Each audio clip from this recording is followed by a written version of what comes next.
Terima kasih Datuk Menteri. Tan Sri Pengerusi, saya cuma nak tanya pengesahan. Tadi Menteri menyebut tentang langkah-langkah penjimatan yang diambil oleh Kementerian Kesihatan. Saya cuma nak dapatkan pengesahan. Sama ada Menteri sedar atau tidak, permintaan untuk belanjawan tambahan yang telah pun digunakan untuk 2011, 621 juta ini sebenarnya jauh melebihi daripada peruntukan yang telah pun digunakan, yang dibelanjakan, yang diluluskan oleh belanjawan tahun 2011, iaitu hanya 418 juta saja. Yang ditambah sekarang ialah 621. Saya nak tahu macam mana maksud dia kata penjimatan tadi. Terima kasih. Ya, Tan Sri Pengerusi, seperti yang saya tegaskan tadi bahawa kebanyakan daripada permohonan 621 juta itu, 536 juta adalah untuk menampung pembayaran emolumen. Saya nak tegaskan bahawa ini adalah tambahan dari segi kos gaji dan juga allowance.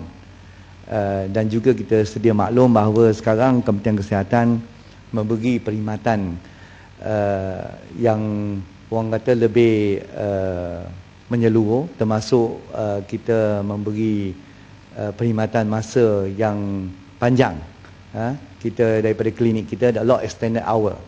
Daripada sekarang kita banyak klinik telah kita panjangkan masa perkhidmatan sampai ke 9:30 malam. Now, all this cost peningkatan dari segi perkhidmatan kita adalah untuk kebaikan rakyat. Saya bersetuju, dan saya juga menyokong kalau ada extended hours dengan izin untuk perkhidmatan. Cuma soalan saya tadi, Yang Berhormat Menteri sedar ke tidak peruntukan yang diminta dalam belanjawan 2011 dulu cuma 418 juta saja. Yang ini tambahan.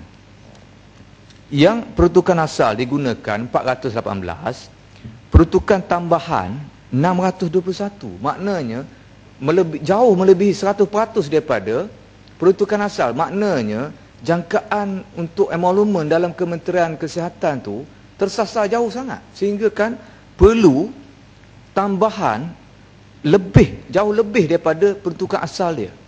Saya untuk makluman, saya rujuk kepada perkara 10.010.300 Bawah Kewangan B42 dalam belanjawan yang telah diluluskan untuk tahun 2011, iaitu 418 juta 646 dan 400 ringgit. Sekarang ni kita minta tambahan 621. Sebab tu saya kata dari segi penjimatan, cara macam mana penjimatan sehingga ke lebih pada 100% tambahan. Ya, selain daripada perkhidmatan extended service yang kita bagi, kita juga beri bonus last year. Bonus sendiri itu telah pun accounted about 409 million bagi Kementerian Kesihatan. Dan ini tidak di-accounted for dalam bajet kita yang dahulu. Kerana bonus, sebab itu kita nampak emolumen kita telah meningkat pada tahun ini. Dan saya betul, berhubung dengan apa yang dikatakan oleh Kota Raja tadi, saya nak tegaskan di sini bahawa kehilangan ubat daripada farmasi Hospital Kuala Lumpur kebanyakannya telah pun kita jumpai dan telah pun kita dapatkannya kembali, dan pihak polis telah mengembalikan ubat tersebut kepada Kementerian Kesihatan Malaysia, dan ubat-ubat tersebut telah diteliti dengan kesemuanya oleh pegawai farmasi Kementerian Kesihatan Malaysia untuk mengenal pasti sama ada ubat-ubat itu adalah ubat-ubat daripada Kementerian Kesihatan dan juga daripada HKL sendiri. Dan kita juga telah menjalankan kajian ataupun efficacy test on some of the ubat yang telah kita jumpai untuk memastikan bahawa dia boleh digunakan pakai semula. Dan untuk makluman ahli yang berhormat, bahawa kebanyakannya ubat boleh digunakan semula dan hanya sebahagian yang dicurigainya statusnya tidak diguna pakai semula. Hanya sebahagian kecil yang tidak diguna pakai semula. Itu yang saya nak tegaskan. Yang keduanya, kita memang telah pun mengambil tindakan terhadap kaki tangan, di mana kes ini masih lagi disiasat oleh pihak polis dan akan didakwa ke mahkamah oleh pihak polis. Sikit saja Yang Berhormat, berapa anggaran kerugian sebenarnya daripada kehilangan ubat itu? Yang saya tegaskan tadi, kebanyakannya boleh diguna semula. Tak banyak kerugian. Saya tak ada nilai ni di sini, tapi saya boleh berjawab secara bertulis lah. Dan saya mengusi berhubung dengan pandangan dari pendang, cara pendang, saya ingin menyatakan di sini bahawa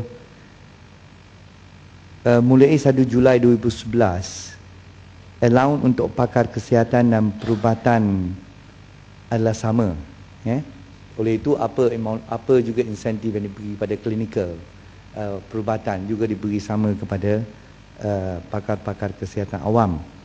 Dan allowance pakar telah dinaik setaraf dengan pakar perubatan mulai 1 Julai 2011. Berhubung dengan lokum yang dinyatakan oleh Yang Berhormat tadi, bahawa kita memang mengalu-alukan doktor-doktor swasta untuk menjadi lokum di Kementerian Kesihatan, di hospital maupun di klinik. Walau bagaimanapun, respon daripada doktor swasta terhadap tawaran lokum ini tidak memerangsangkan. Tak ramai yang datang. Perkhidmatan lokum di KKM dilaksanakan, kebanyakan dilaksanakan oleh doktor Kementerian Kesihatan sendiri, dan kita juga berharaplah bahawa kita ada dialog dengan MMA, dengan persatuan-persatuan doktor yang lain untuk meningkatkan lagi kolaborasi antara Kementerian Kesihatan dengan juga persatuan-persatuan doktor, agar kerjasama ini dapat ditingkatkan dan juga mengurangkan kekurangan doktor yang kita hadapi dalam setengah klinik dan juga hospital. Berhubung dengan peratusan, saya tidak ada yang detail, tapi saya nak maklumkan bahawa segelintir, tak ramai doktor swasta yang menyahut seruan Kementerian Kesihatan dari segi lokum ini.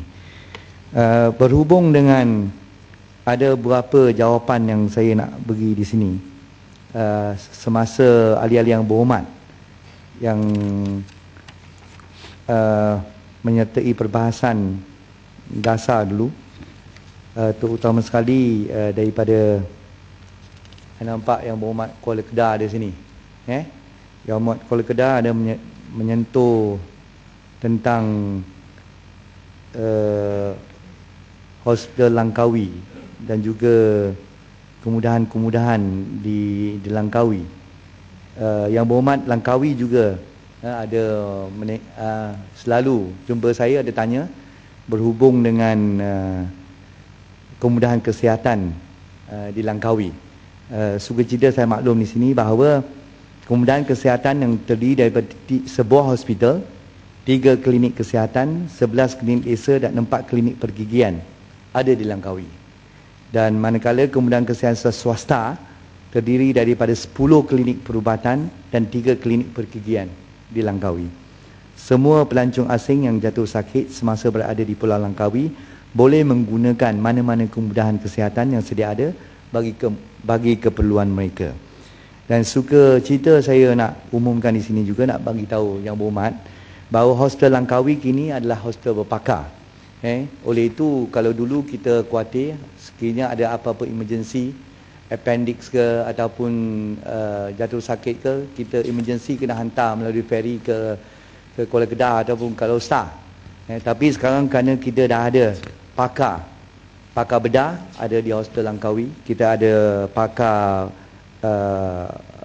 pembedahan ortopedik, ONG, kawang yang bersalin pun ada complication, boleh juga di Langkawi, ada ONG specialist dan kita ada anestesis. Semua perkhidmatan-perkhidmatan basic yang emergency boleh kita lakukan di Hospital Langkawi. Oleh itu kecemasan bilangan pesakit kecemasan yang hantar Langkawi ke Alor-Star telah banyak menurun. The last few year telah pun dapat turun kepada lebih kurang 381 orang for the whole year of 2011.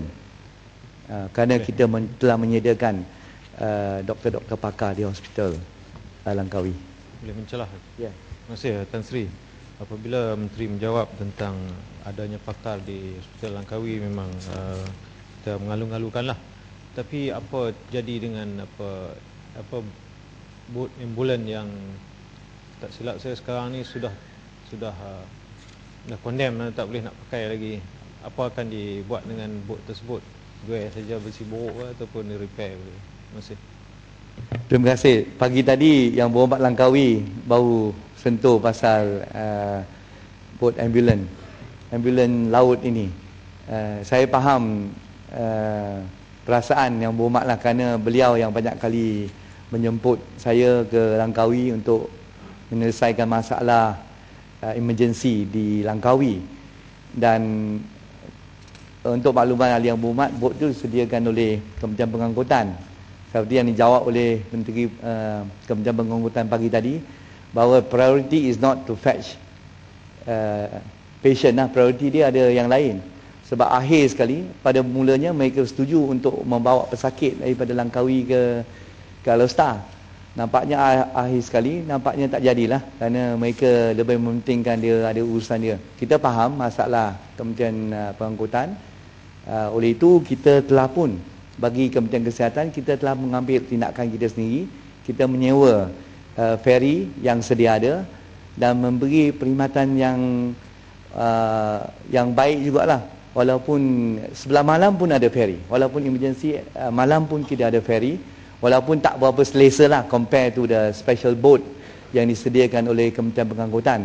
Tapi kita rasa bahawa buat masa sekarang, apa yang kita nak rancang, kita nak tambah lagi 5 kepakaran yang Berhormat Langkawi, kita nak tambah lagi 5 kepakaran di Langkawi. Kita dah ada 5 kepakaran, kita akan tambah 5 lagi agar dia more complete.